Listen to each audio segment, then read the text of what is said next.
बंदो चरण सरोज गुरु मधुमंगल आकार। जय सेवत नर होत हैं भव सागर से पार। गुरु जी के सुमिरण मात्र से नाशत विघ्न अनंत। तासे सर्वारंभ में ध्यावत हैं सब संत। तासे सर्वारंभ में ध्यावत हैं सब संत। प्यारे सज्जनों, जब मनुष्य का लगाव ईश्वर के साथ हो जाता है तो फिर कुदरत की समस्त शक्तियाँ उसकी सहायता करने लगती हैं और वो एक प्रेम का शक्तिमान योद्धा बन जाता है, जिसके सामने बड़े बड़े बलवान, बड़े बड़े शूरवीर भी झुक जाते हैं। और इस बात की तुम स्वयं परीक्षा कर सकते हो। प्रेम में बड़ी शक्ति है। जिसको तुम अपना शत्रु समझते हो, उसकी शत्रुता के ख्याल को अपने मन से निकाल दो और अपने शुभ ख्यालों की धार को उसकी तरफ बार बार लगाओ। उसके दोष, उसके अवगुणों की तरफ ध्यान न दो और उसे अपने शुभ ख्यालों का अधिकारी समझो। यदि वो तुमसे घृणा करे तो भी कोई परवाह नहीं, तुम उसके साथ प्रेम करो। कुछ दिनों के अंदर तुम उसका परिणाम स्वयं देखोगे। उसके अंदर से सत्य का तख्ता पलट जाएगा। तुम उसी घृणा को अति सुंदर प्रेम के रूप में बदला हुआ पाओगे। सज्जनों, ये संसार दुखों का घर क्यों बना हुआ है? क्योंकि मनुष्य के पास सब कुछ होते हुए भी वो दिन रात बक बक झक झक में लगा रहता है। किसी को भी शांति का श्वास लेना नसीब नहीं होता। इसका कारण भी यही है कि उसमें प्रेम नहीं है। यदि उसमें प्रेम की आदत आ जाए तो वो सब बाल बच्चे, कुटुंब, परिवार, इज्जत, हुकूमत, संसार के सामान, ये सभी खुशी का कारण बन जाएंगे।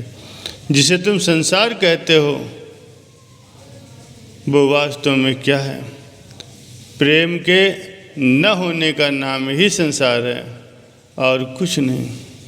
जरा सूर्य को उदय होने दो, अंधेरा अपने आप छुप जाएगा। अंधेरा वास्तव में कोई वस्तु नहीं है। सूर्य के न होने का नाम ही अंधेरा है। जैसे सूर्य के उदय होते ही अंधकार भाग जाता है, जैसे बाज के आते ही छोटी छोटी चिड़िया भाग जाती हैं, जैसे ज्ञान के प्रकाशित होते ही अज्ञान का नाश हो जाता है, ऐसे ही हृदय में प्रेम की अग्नि प्रज्वलित होते ही वासनाएं, आशाएं और समस्त विकार अपने आप नष्ट हो जाते हैं। इसलिए सज्जनों, अपने स्वभाव में प्रेम की आदत डालो। इसमें कुछ धन खर्च नहीं होता। जिससे बातचीत करो, हंसी और मुस्कुराहट के साथ करो, प्रेम के रूप में करो। जब ऐसी आदत हो जाएगी तो तुम अपने आसपास की संपूर्ण सृष्टि को सुंदरता के रूप में पाओगे। ये दूसरे को प्रसन्न करना क्या है? समझ लो अपने आप को प्रसन्न करना है, क्योंकि प्रेम ही सभी खुशियों का भंडार और खजाना है। यहाँ न कोई किसी का मित्र है, न कोई किसी का शत्रु है। मनुष्य का अपना मन ही उसका मित्र है, उसका मन ही अपना शत्रु है। भगवान श्री कृष्ण जी महाराज जी फरमाते हैं कि मनुष्य को चाहिए कि संसार सागर से आप ही अपना उद्धार करें और अपनी आत्मा को अधोगति में ले जाने से बचाएं। क्योंकि ये जीवात्मा आप ही अपना मित्र है और आप ही अपना शत्रु है और कोई दूसरा शत्रु या मित्र नहीं है। पहले ये मन काग था करता जीव घात, अब तो मन हंसा भया मोती चुग चुग खात। संतों का मार्ग प्रेम का मार्ग कहलाता है। इसमें केवल प्रेम की ही महिमा है। उनके यहाँ सत्संग, भजन, अभ्यास, सेवा पर जोर दिया जाता है, लेकिन उनका तात्पर्य भी प्रेम ही होता है। तुम देखते हो प्रेम व श्री रामचंद्र जी महाराज जी भिलनी के जूठे बेरों का भोग लगाते हैं।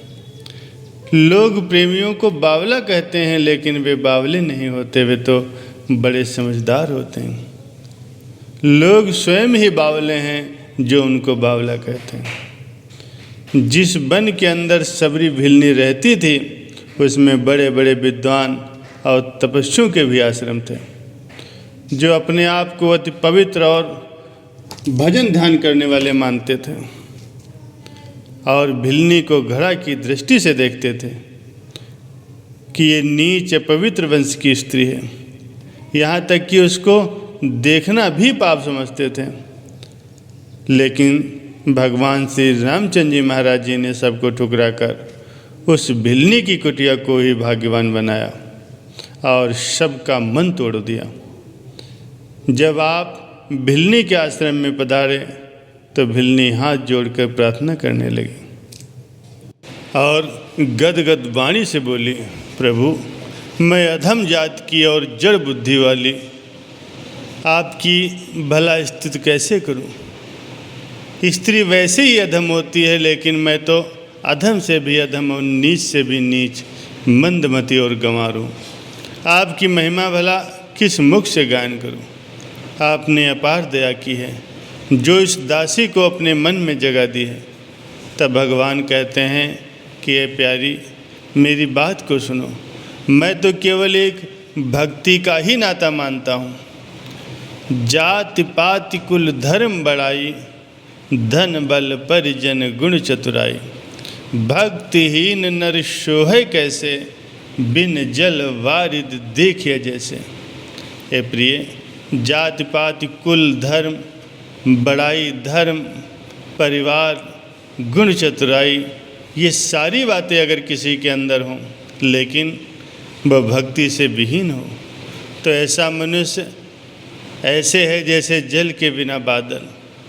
अर्थात जिस प्रकार जल के बिना बादल का कोई महत्व नहीं होता, उसी प्रकार भक्तिहीन मनुष्य का इस संसार में आना भी व्यर्थ है। भिलनी प्रसन्न होकर वन से कोमल कोमल पत्ते तोड़ लाई और उनका आसन बिछाकर भगवान को उस पर बिठाया और बेरों का भोग लगवाने लगी। भगवान उसके बेरों को भी खाते हैं और साथ साथ सराहना भी करते हैं। लक्ष्मण से कहते हैं, भैया ये देखो बेर कितने मीठे हैं। मैंने माता कौशल्या के हाथ से भी नाना प्रकार के भोजन खाए हैं और सीता ने भी अपनी ओर से कोई कसर नहीं बाकी रखी, लेकिन जो स्वाद इन बेरों में आ रहा है वो न माता कौशल्या के भोजन में आया, न सीता के हाथ की रसोई में देखा गया। लो तुम भी खा लो इनके बेर और इनका स्वाद लो। लेकिन लक्ष्मण के ये विचार कहाँ थे? उन्हें तो सबरी को देखकर ही घृणा उत्पन्न हो रही थी।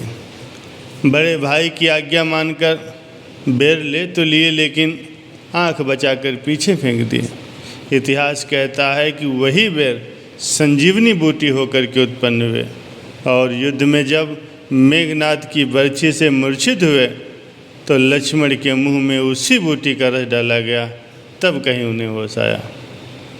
अब आप सोचिए कि स्वाद बेरों का था या प्रेम का। लोग भूले हुए हैं कि जो पदार्थों में सुख और प्रेम ढूंढते हैं, सुख पदार्थों में नहीं है, सुख तो प्रेम के अंदर है। जिसमें प्रेम है वो अपने पास कुछ भी न रखते हुए भी प्रसन्न रहते हैं। चुपचाप हंसते खेलते हुए संसार में आते हैं, फूलों की तरह सबको सुगंधित करते हंसते खेलते संसार से चले भी जाते हैं। संसारी लोग रोते चिल्लाते आते हैं और रोते चिल्लाते ही संसार से जाते हैं, और जब तक रहते हैं तब तक दुखों की ही शिकायतें करते हैं। अब सोचो जरा कि इनमें से बावला कौन है और समझदार कौन है।